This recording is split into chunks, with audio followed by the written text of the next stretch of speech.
Welcome to the Danbury Dems. My name is John Gogliettino. I'm your host. We're going to be speaking to Bob Godfrey of the 110th District, and we're going to be talking about the coming session, which is the 2025 session.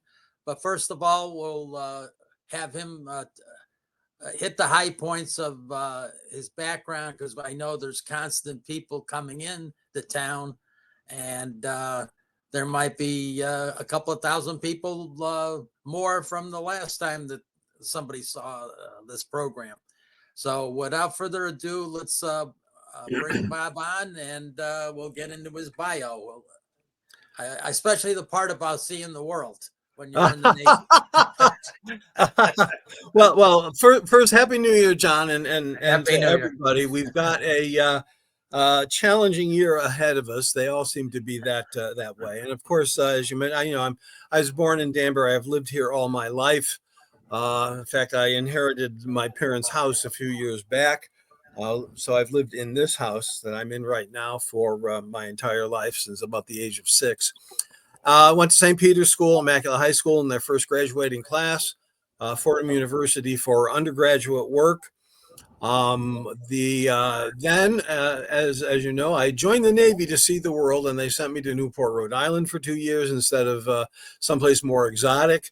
But it was a great way to learn how to be a member of a team, to be able to collaborate, to be able to work together. And I still carry that experience and those lessons with me. I came back home, worked in retail for a while, got involved in local politics. Both my parents, Rita and Doug Godfrey, had been involved in local politics. My mother, especially, with her best friend, Betty Crushington, was one of the first women to actually run for elected office here in Danbury. She was a original feminist.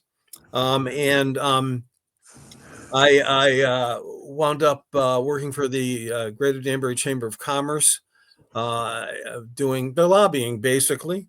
Left there to go to law school, got my law degree, worked for the old Connecticut Bank and Trust Company, and decided while I was there to run for city council. I was invited to do that, and I did run from the 4th Ward and served for 5 years. And then the 110th Connecticut General Assembly District opened up, and I threw together a campaign in like a week and a half, and got elected, and have been here ever since. Currently, I'm the Deputy Speaker pro tempore. I opened the session yesterday, for example, the 2025 opening day. I serve on the Judiciary Committee, which is great for a lawyer. You can certainly understand and work on a lot of those topics that come up.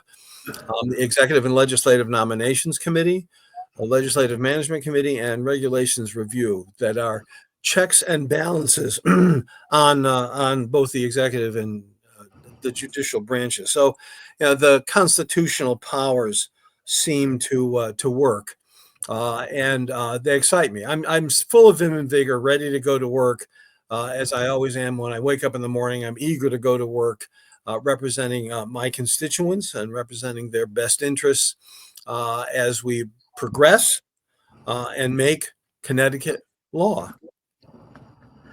Yeah. Now, we didn't mean for this to happen here, but the funeral for Jimmy Carter is finishing up right now as we're doing this, and obviously, when we scheduled this a few weeks ago, we didn't know that our past president from 1996 was going Yeah. to pass away, and we were going to have the funeral today. But anyway, any words on Yeah.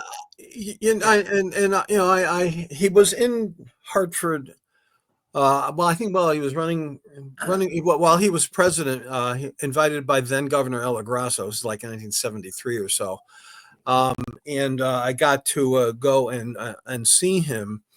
An impressive man, kind of short as far as I'm concerned. I was 6'4" at that time, but no more decent a man has ever lived in the White House, in my humble opinion. Certainly in my lifetime, if not for all time.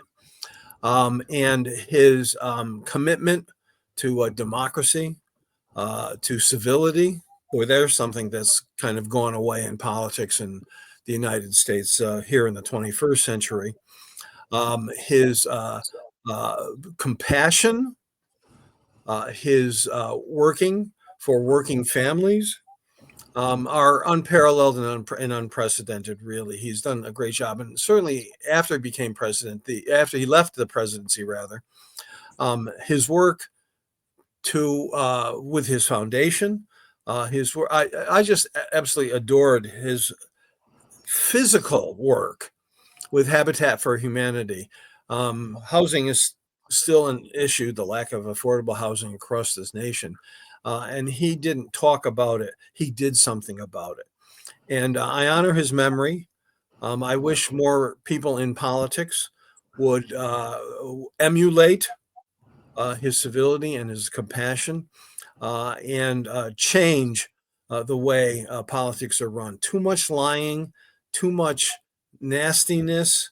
We got to come back to being true Americans that care for one another. That's what government is all about, caring for one another. And he was a shining example of it. I'm going to miss his being an example and a role model very much. So God bless you, Jimmy Carter. Rest in peace. Then before we get into the 2025 session, let's note that you've got an old friend back, an old friend of mine too. Ken Gucker is joining the legislature again. Yes. Do you want to make some comments? Yeah, we've got a great delegation from Danbury. I've been there for a very long time. Farley Santos is now in his second term, or Hab Ali Brenna has served a few terms. And I'm delighted to see Ken Gucker back again. In fact, when he answered the roll call of members elect, he said, "Here again." Everybody got a good laugh out of that. But he is so good in constituent services. We try to emulate him as much as possible. And he's a voice of sanity and reason who's very, very much connected to Danbury. Joining Senator Julie Kushner, which is just a delight. A senator who's actually interested in Danbury and not running around trying to work on whether Barack Obama was born in the United States or not. It's been a delight. I had to carry a lot of the Danbury interest bills and proposals over the years. Happily, I had gone to law school with Marty Looney, who's the president pro tempore of the Senate, and he was an enormous help.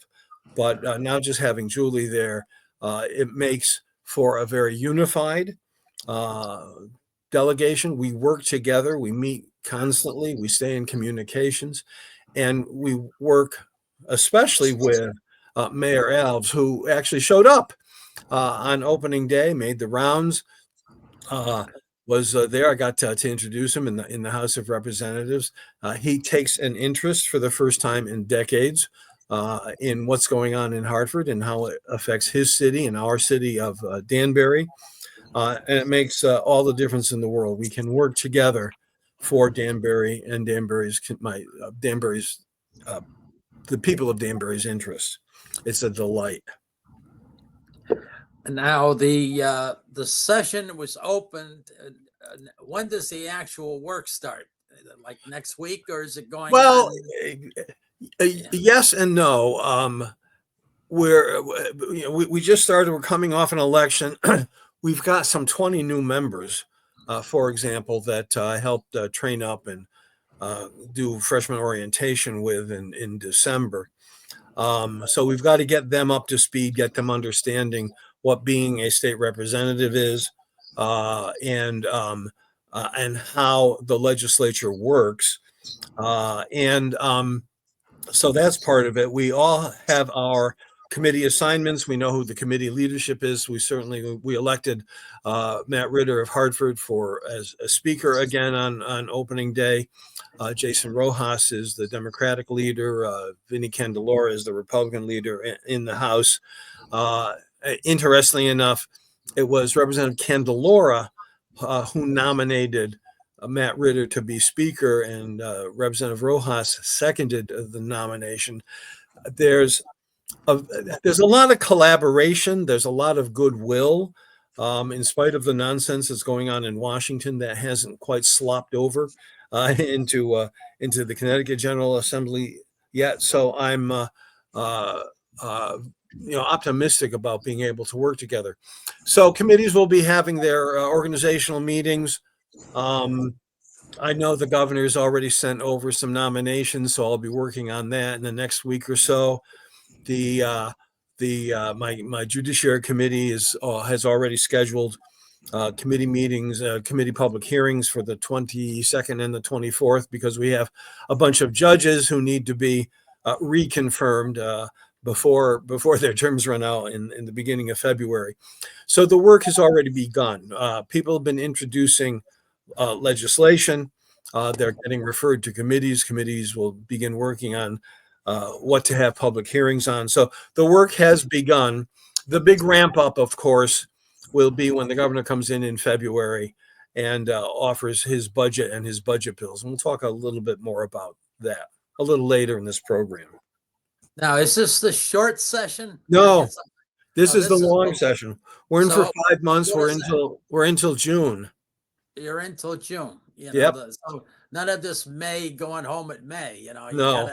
got an No. extra month to work, or a month and a half. Yeah, exactly. I mean, we started on January 8th, which is the late we can start under our Constitution, but we go to the beginning of June to get things done. Most of the stuff, of course, the budget, the 2-year budget will be the big issue. That won't get finalized until after we see the April results for the 2024 income tax, and the first quarter of the sales tax revenues actually come in, so we can base our prognostications on real numbers, not on estimates. But that's kind of the big outline of what's going on. So what you're saying is some of these tax cuts, you want to make sure that they're working out the way you expected them to work out. Yeah, they're on track. We're pretty comfortable with that. The question is, we've also had increased revenues, especially coming in from the part of Connecticut that is also part of Wall Street, the hedge fund people and the traders, the billionaires, mostly along the Gold Coast and Fairfield and New Haven counties. We'll see how that actually works out. So we'll have real numbers we can base our decisions on. Okay. Now we said there was a comment here that I wrote down about focus on affordability and opportunity. Yes. What we just talked about, that there's enough revenue going to be coming in to make sure everything, I guess, right? Exactly. When the governor, gave his State of the State speech, and his theme was affordability and opportunity, We need to continue to meet the needs, especially of working families. We've had a good track record on that. The economy is very good. There's, I think, like 90,000 jobs yet to be filled, so there's plenty of opportunity there. We did huge tax cuts targeted at working families that seem to be working out very well, because the revenues on the sales tax side, I'm looking forward to seeing, because people, working class families, spend the money on stuff that they need and want for their families, and and other working families programs are working very, very well for them. We've certainly seen how increasing the minimum wage, I think we're up to $16.35 an hour right now as of January 1st. That hasn't crashed the economy. And, I voted for the income. I voted for a tax increase yes, I voted for minimum wage increases some 8 or 9 times, and my Republican colleagues always claim that'll crash the economy, and it never has. It's the economy. So you said it quickly. It's 16. How much is it now? 16.35. That's getting in the neighborhood where it should have been from a couple of years ago. Yeah. It's one of the highest in the nation, and considering state, Connecticut is a place where we've got billionaires and millionaires and a lot of professional people who are working. But the working class families get the tax breaks, they get the earned income tax credits. They it basically means if you're a family who's making under like $50,000 a year or so, you're not paying any income taxes whatsoever. I wish we could lower the sales tax rate. I think that would be another big important thing, and that'll be part of my discussions as we move forward. Paid family and medical leave has allowed people to start families. Maybe they couldn't. They take care of loved ones. It's really been a record of taking care of people who work for a living. But and then I'm happy that the tax cuts included no income taxes on seniors' Social Security income or most pension money. So it kind of gives them a leg up on affording to stay in their homes. And I'm certainly more than sympathetic. I'm empathetic to that. But the governor said, he said something interesting in his speech.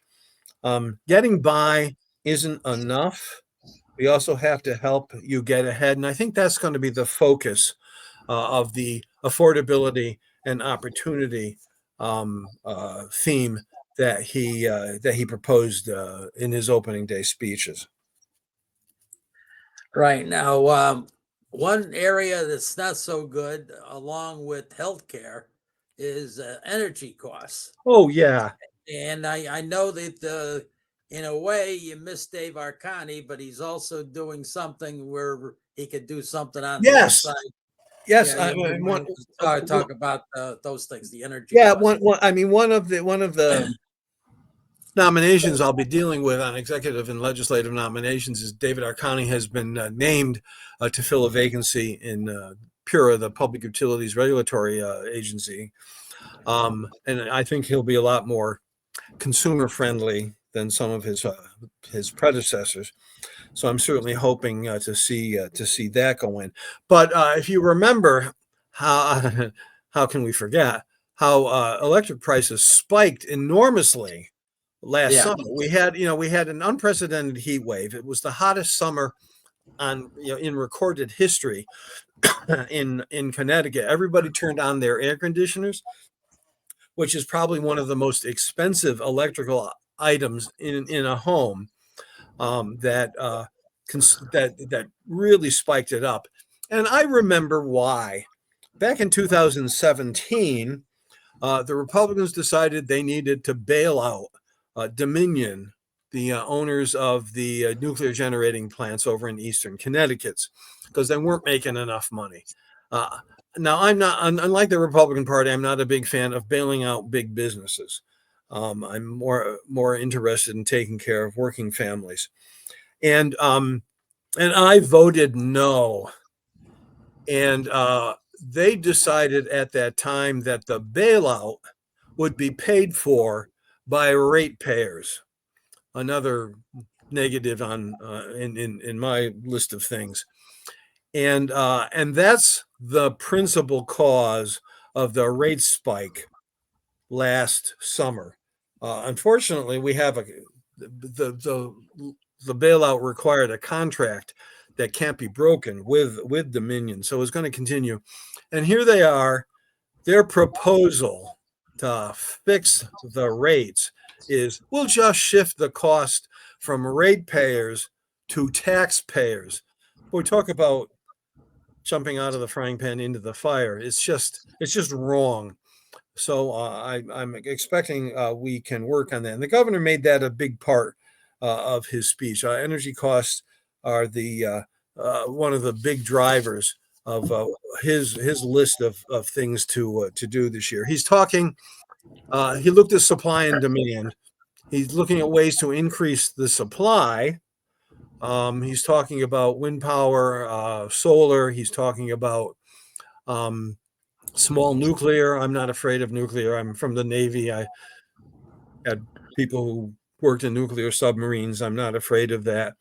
And try and move to more sustainable powers. I wish he had included fuel cell energy in that, but we can work on that as we go ahead. And then he wants to work on the demand side. We need to have more energy efficient appliances in our homes. We need to offer incentives, perhaps, to be more energy efficient. These were kind of generalities and proposals, but we'll see when his budget messages and his budget bills come over in February exactly what the details would be of his proposal. But it's kind of the number one thing I'm hoping we can all work on collegially. Okay, and then the other area that that's bothered people. I mean, I've heard comments on both the energy and in as I travel Yes. around to my groups and stuff, healthcare. The cost of healthcare is suddenly going so people notice. You know, you can It's go along, skyrocketing. yeah. And I'm concerned because if Medicaid or even Medicare gets curtailed by the feds, what are we going to do? That's kind of an open question. Certainly, we've worked very hard to make it easier for senior citizens to stay in their homes as opposed to moving into a very, very expensive nursing facility, nursing home, even paying relatives to come in and do the daily care for seniors. That's a good way of saving money. We've got to continue working on the high cost of drugs, which is artificially high. We did a really good job of capping the cost of insulin, for example. We need to extend that to much more drugs. I'm just tired of drug companies seeing the American public seeing sick people as revenue sources, not at people that need like a cash register. You know? Yeah, exactly. And the governor is actually talking about capping prices to the rate of inflation. It'll be interesting to see the details on how that all begins to work out as his package actually comes to us again in February. Now, in the area education, we've got like 4 minutes to go. Okay. Yeah. What would you like to? Yeah, well, he said he's going to increase the education cost sharing formula, which is really good for Danbury, which has suffered for over 20 years by local underfunding and the ability of municipalities to fund education is part of the formula. So we've been hurt very much for that.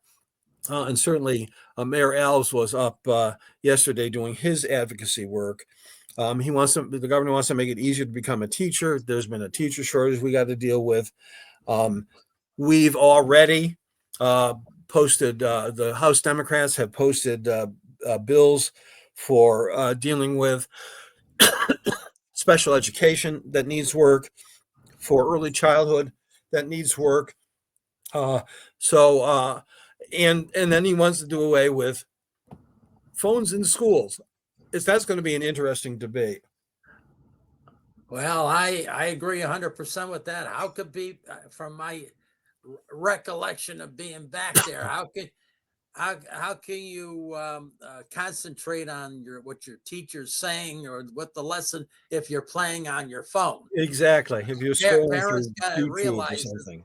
a lot of their kids go to school and they're distracted by their phone. They got all kinds of things that can play on with the phone. Exactly. The public hearing on that is going to be interesting. And, we have a lot of other challenges. We have to deal with housing. We have to deal with funding higher education. We have to, I'm very worried about how the Republicans and running the federal government are going to be punitive, are going to try and cut spending that is necessary, especially for education and to the states and for the environment and for infrastructure and for a whole lot of other things. And we will deal collaboratively, my colleagues and I, in trying to meet these challenges. But I'm really worried. The thing I worry most of, the thing I lose most sleep about is the nonsense going on in Washington. Right. So we'll see, John. We'll just have to see. Yogi Bear was right. It's hard to make predictions, especially about the future. Right. Now and you would think you said the word collaborative. You regularly have meetings with the other delegation members on Certainly what's going, and you're a force to be reckoned with.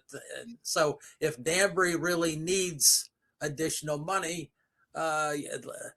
other delegations from around the state will listen, because, hey, there's a significant number that are there. If you're all working together and not off on some tangent, which used to be the case whatever number of years ago. Oh, yeah.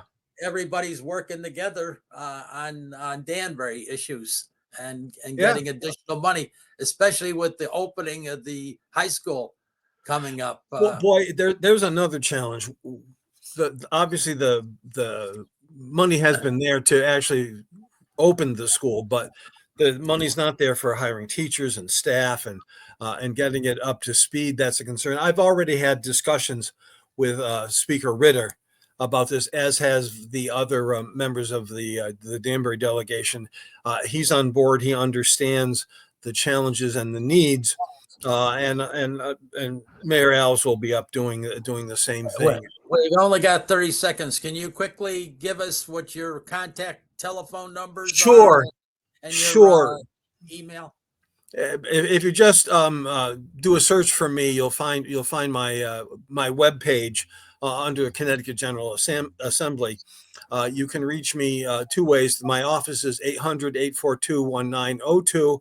And here at home in Danbury, it's 203-778-5127. I can also be reached at bobgodfrey110@hotmail.com. So I please stay in touch, folks. All right. Thank you very much for coming on the show. Thank you. We'll see you next time. Very good, John. Bye-bye. All right. Bye.